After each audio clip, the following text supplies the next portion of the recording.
to worship you. From all the previous speakers, one can deduce that there is consistency in everything that is being spoken about Mama.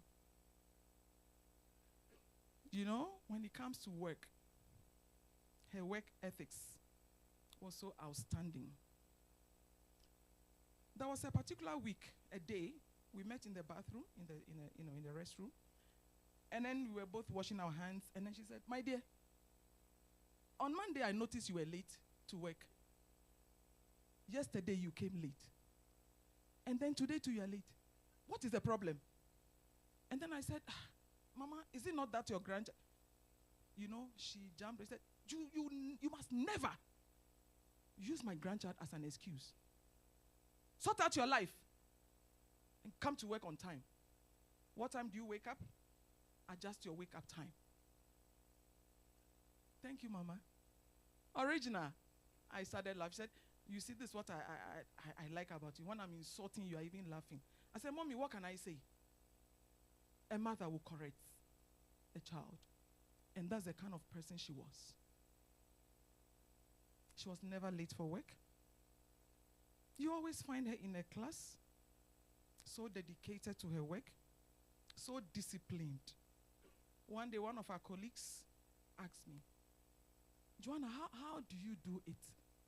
How come that you can really flow with Mama? You know, she's very strict." I said, "Yes, because she's very honest. And so it's easy for me to flow with her. She does not compromise her values. Never. She will tell you her peace of mind. She's not afraid of anyone. When I mean not afraid, not to say that she's not humble, she was a very, very humble person, but she will not compromise if something is wrong. Mama will tell you. And that is what I loved about her. So anytime she calls me, "My angel," I said, "Mommy, what did I do this time now?" She said, "No, you didn't do anything." I said, "The way you called me, I'm just panicking."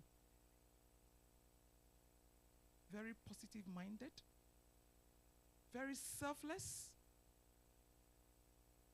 One day she phoned me.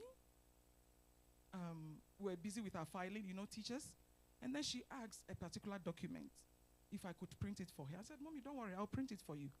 As I entered her class, I saw her giving the password of the router that the school gave us to the students.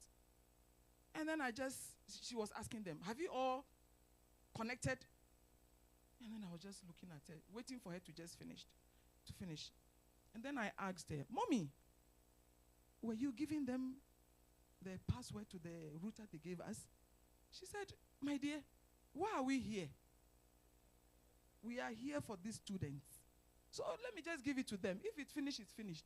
And then maybe I'll come for you." I said, "Mommy, don't come for mine. That is what they gave you."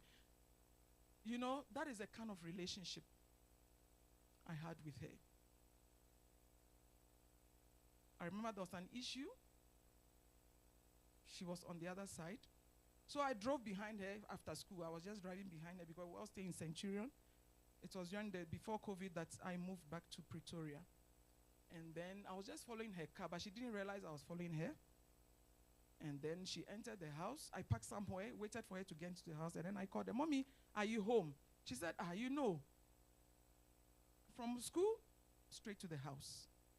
"Mommy, can I please come to you? There's something I need to discuss with you." And she said, "Where are you?" I said, "I'm by your gate." "Really?"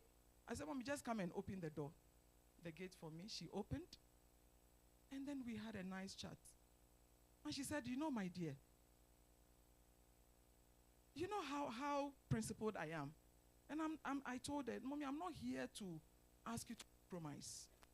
But the decision you want to take, I'm not in agreement with that." And she said, "Because you are my daughter, because I see you as my daughter, I'll reconsider my decision." What am I trying to say here? She was down to earth. Very humble. That she could listen to me.